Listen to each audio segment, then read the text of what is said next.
I've followed Chef Shaun's work across cities and countries for years. Today, I'm finally getting to follow him and see his world through his eyes. The places, the people, the art, and of course, the food. And we're starting where every good food story probably should, at the market. So, let the chaos begin.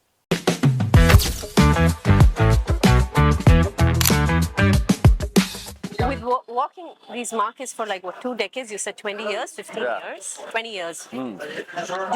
Does something still surprise you when you take a walk? I mean, it's always so nice to be roaming around the markets in the winter, because we certainly have the best winter markets in the country. I mean, it's just like this abundance of colour.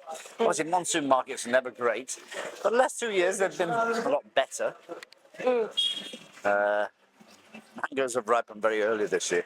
We've actually had quite a bit of rain in Calcutta so far. You did, yeah.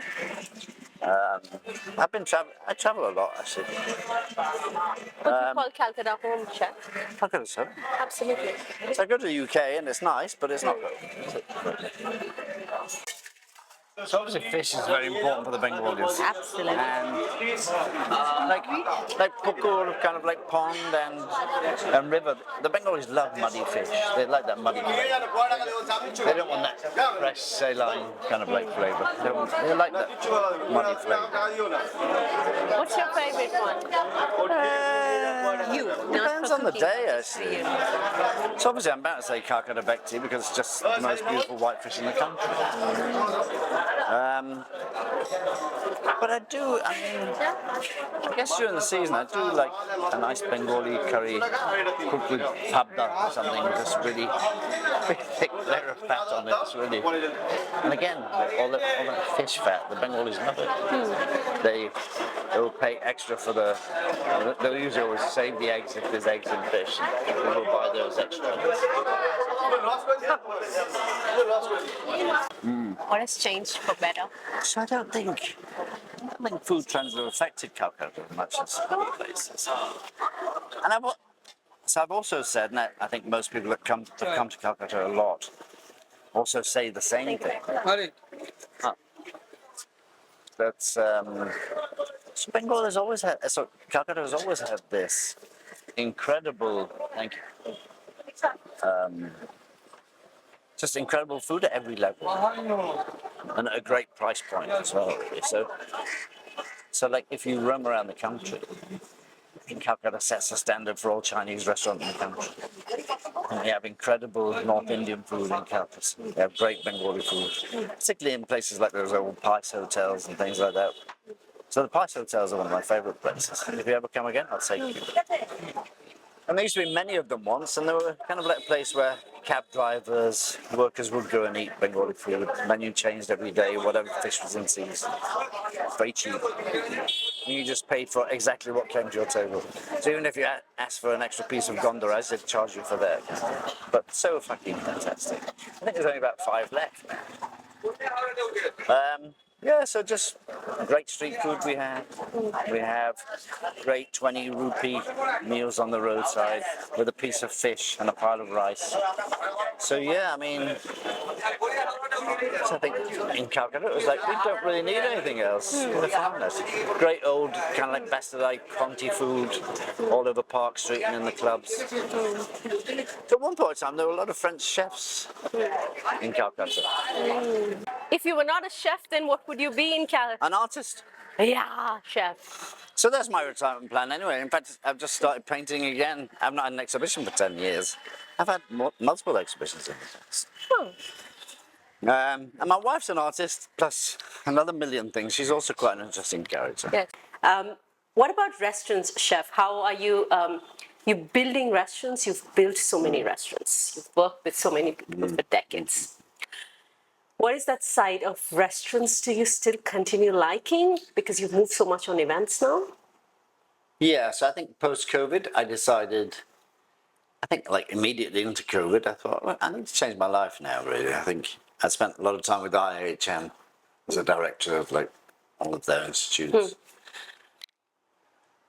And I guess for years I'd been doing kind of like,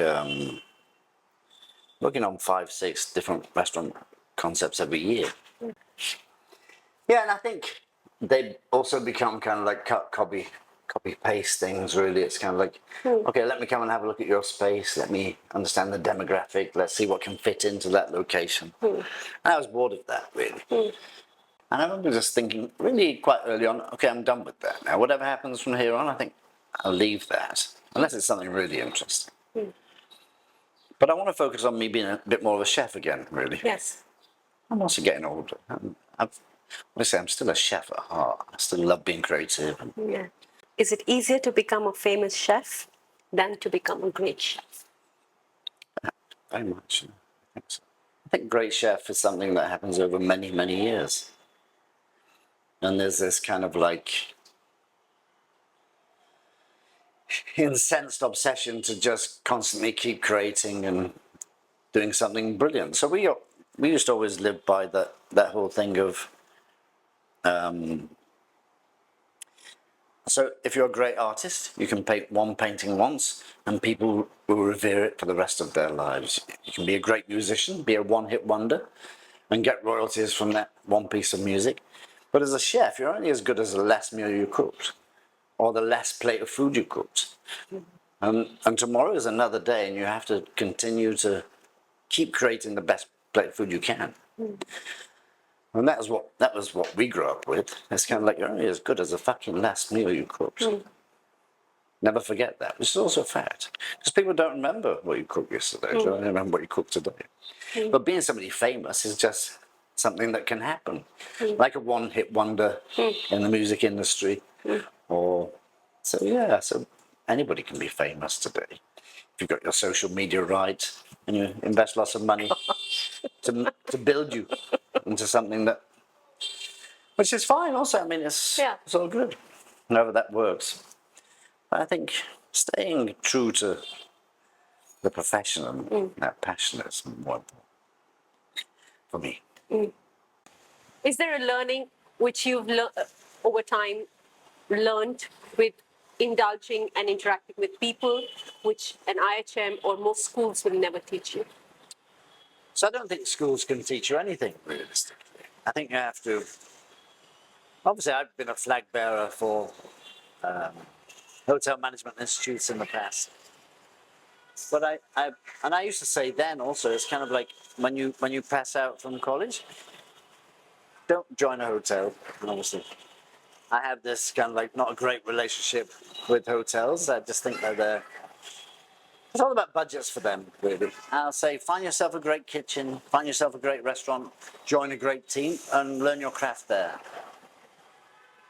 And then after a year, find another great kitchen with another great team and learn more of your craft there. And do that for the next 5 years, and then you become yourself. Yes.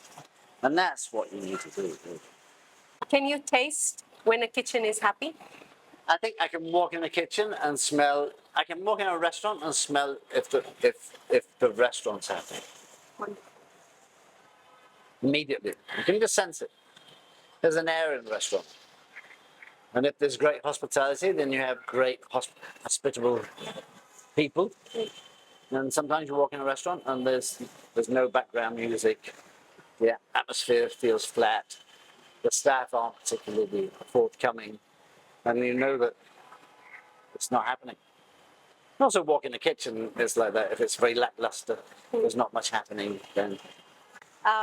You're so successful. You've encountered, done restaurants, cities, built on the industry.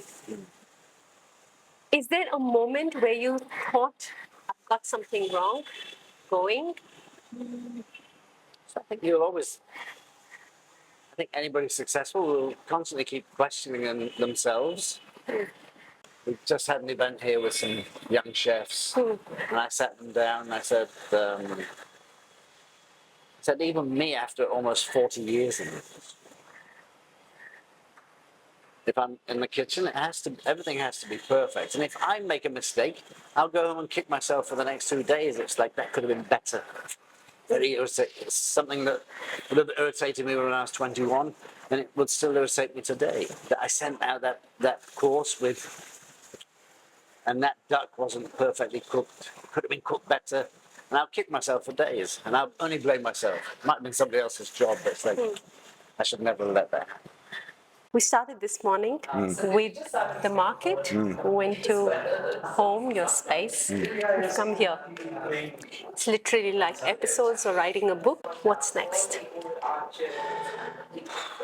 I don't think I ever planned that far in front, really. I think I pretty much take every day as it comes, really. And I think I've always lived my life like that. I've always lived for today and thought about tomorrow. But for sure, I think I'd like art to be a lot more part of my life. Who knows, someday maybe I'd like to open a little jazz club, perhaps. It's always been something that I've always wanted to do. Or maybe just a local bar with 10 plates of food that changes regularly, where people can just hang out and chat. I think those kind of places are missing these days. I think everywhere's just become big, loud, and crass. There's so much music happening in the background. I think just a hangout place where people can come, sit and have a conversation. So let's see. No great plans. It's been a privilege to see you. Pleasure to have you. Thank you so much, Chef. Thanks for your time. Thanks for letting us enter into this world. Pleasure. So nice.